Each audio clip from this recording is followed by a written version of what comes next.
Hi, my name is Cherie. Welcome to my journey. Okay, so today we have to do cardio. We're going to try to do 45 minutes to an hour of cardio. Okay, so it's early today. We're going to try to knock it on out. That way, we just get it done and over with. Okay, because cardio is not fun. Not really. I mean, it only kicks in after the endorphins start pumping us up, right? And so, hold on, let's go. Okay, so I had an order delivered because I needed to buy some dog food. And I just didn't feel like carting around 40 pounds of dog food. I didn't feel like it, so I had it delivered, Walmart, right?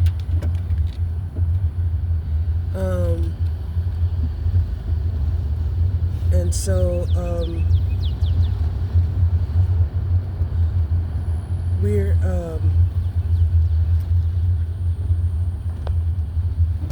on our way to the senior center so that we can work out for a whole hour. Okay, in air conditioning. Right? My daughter was asking me, she was like, well, you could work out on a treadmill. I said, boo.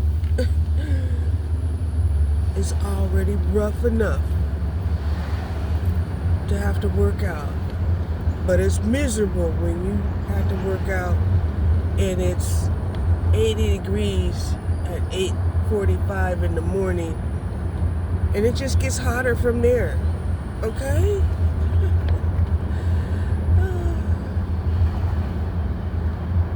So, she says she keeps her apartment at 73 degrees. I'm like, cool, right? I asked her, I said, how much is your electricity bill? She said, well, it's about $75. And I'm like, oh my God, my electricity utility bill is higher than hers. And I don't even have air conditioning. Okay? So that's a little disappointing. Very disappointing. Not a little bit, very. So,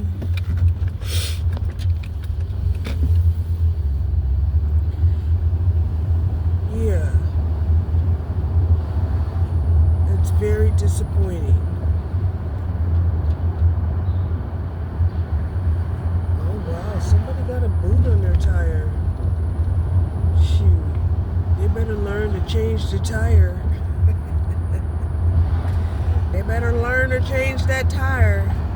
How you get a boot on your tire in a residential area? How? That's interesting. That's weird. I don't know how that happened. But from what I understand, you take off the whole rim and you put on another tire with a rim. Okay? Yeah. So, I mean, that's what I was told. That's what I was told.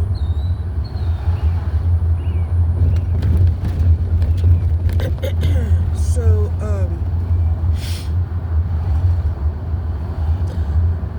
still talking about my father because, is it this Sunday? I believe it's this Sunday. It's going to be Father's Day.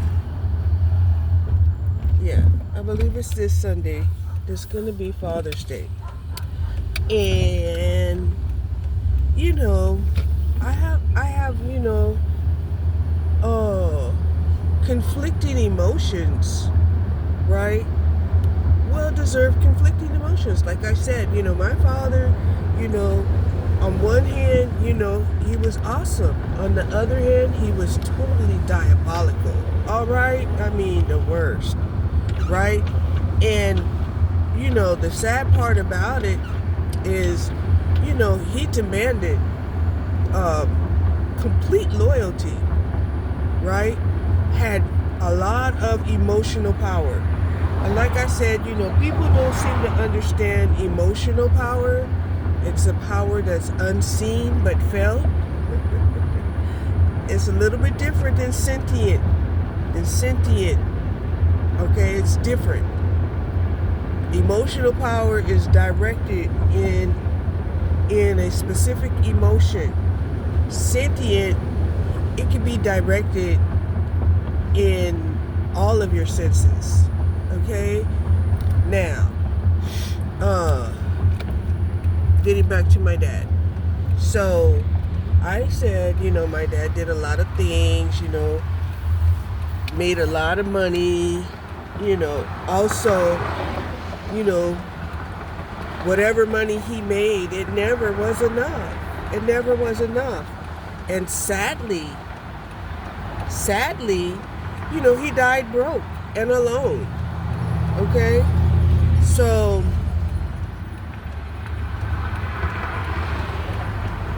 when it came to sharing, the inheritance with my brothers and sisters, all we had was $2,000, right? And I'm like, how am I gonna,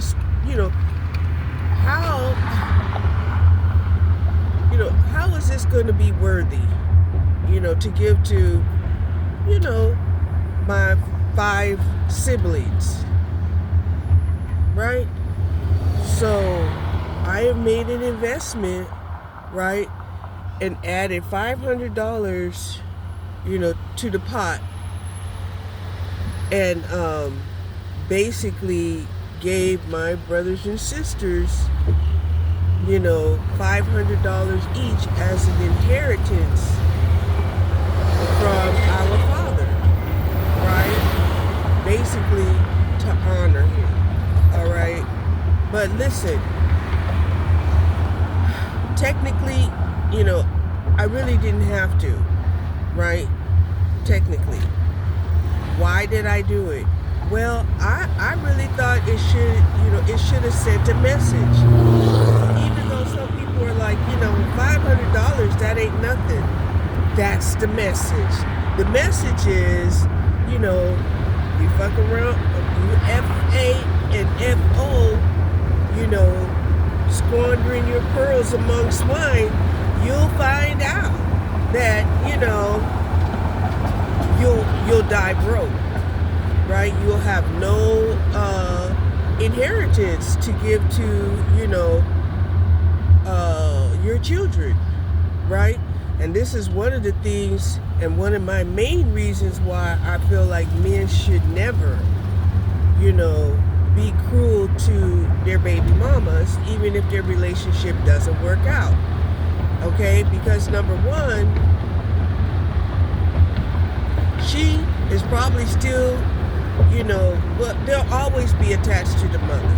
Always. Right? There's no way that you cannot be attached to the mom and have spent 9 months, in her womb. Period. Right?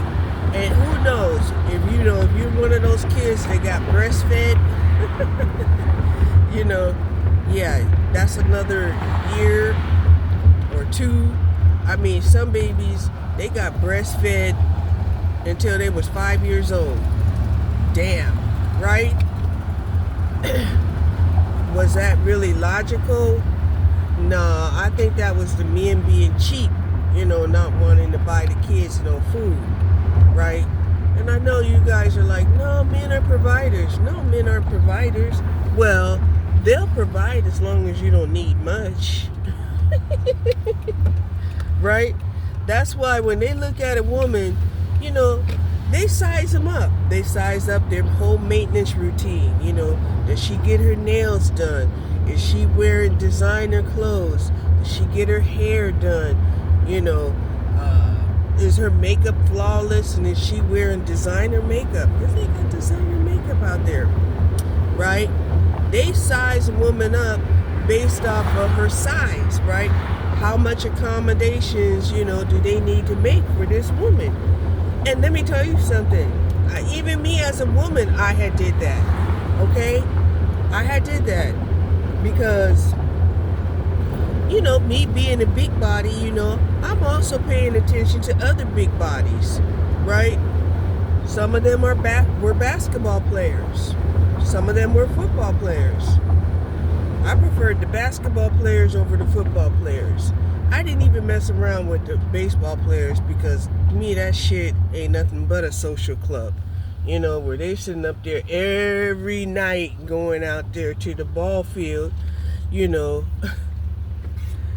with a bat and baseballs. What?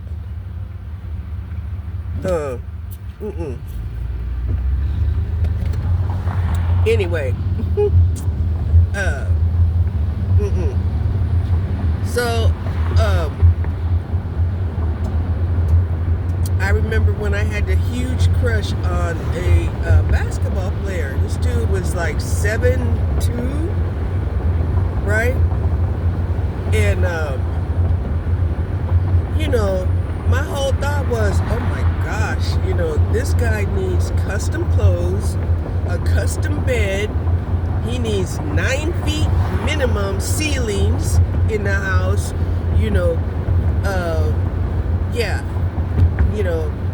My thought was, baby, go do your thing and go make your money. Okay, go make your money. Because you need it, right? Oh my gosh, size 15 size shoes? Are you kidding me?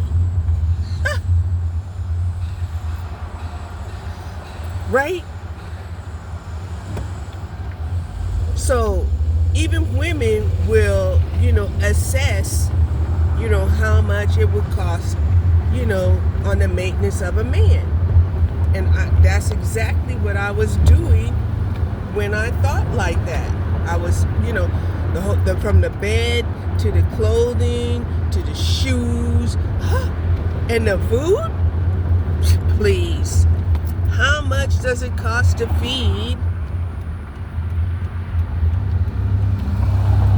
Damn, I wish I hadn't come this early now. This whole place is full. I don't like working out in a full gym, but I guess I'm gonna have to this time, unless I decide to just come on back. I'm gonna go inside, and if it's too full, I'm gonna come on back, right? So let me park correctly in the box. Okay. So yeah, that was my assessment. And I had dated, a couple of bodybuilders.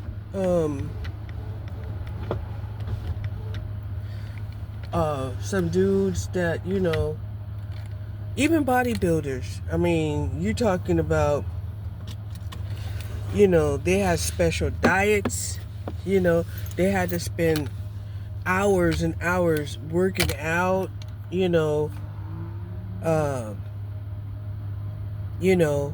so you're talking about men that had to be, either have their clothing customized, or you have to know exactly where the big and tall or the tall and slim, clothings could be found. Okay. And that was like too much for me. It was too much. I was like, I think I just want a regular dye, That was me being cheap. But, let's be honest. When a man says he wants him a petite woman, he's looking for somebody that's totally low maintenance, right? And even if she's not low maintenance, he's anticipating that her wants and needs are going to be small. The space she takes up is going to be a little bit, right? She's going to have a little piece of bed, right? Little piece of the bed, right? Hopefully her clothes are small enough to fit in maybe 3 drawers in this small part of the closet.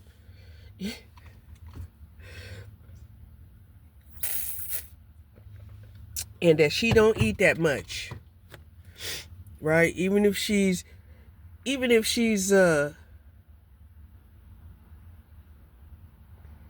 a carnivore. If she's a carnivore and, God, I know he's like, she can't eat that much. She can't eat that much, because they'll size you up, right? They'll look at you and like, okay, that your weight is going to, be at least, 3,000 calories to maintain, right? Or your weight, to maintain your weight, 100 and,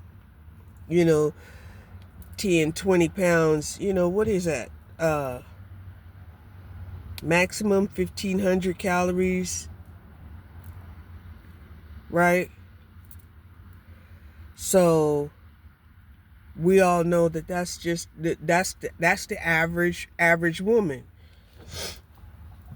So yeah, we had the tendency to do that. And if they're like 100 pounds or less, of course, you're talking about kid portions. Yeah, kid portions, kid size, clothing, they're only taking up enough space of a kid, shit, you can put them in a suitcase, and still have room.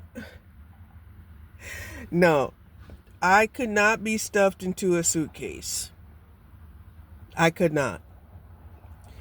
I'm not sure if I could even be stuffed inside of a large trunk. Okay? And if you were to put me away, it would definitely have to be probably in a whole casket size, just about. Yeah. That's what happens with us big bodies. Now,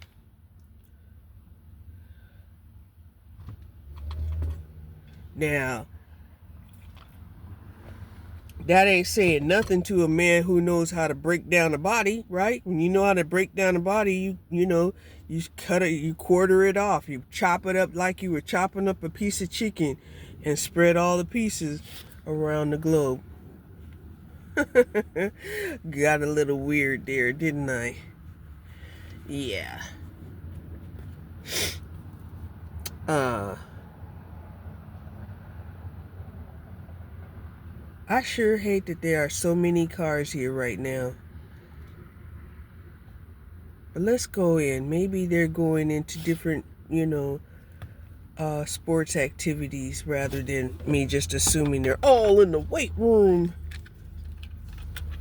And I'll have to wait forever, to just get on a cardio machine. But I basically came here so that, I could get on 4 different cardio machines for 15 minutes each, and then that would, break it up, and make me feel pretty good about doing a whole hour or 45 minutes of cardio, because that's what we're doing today.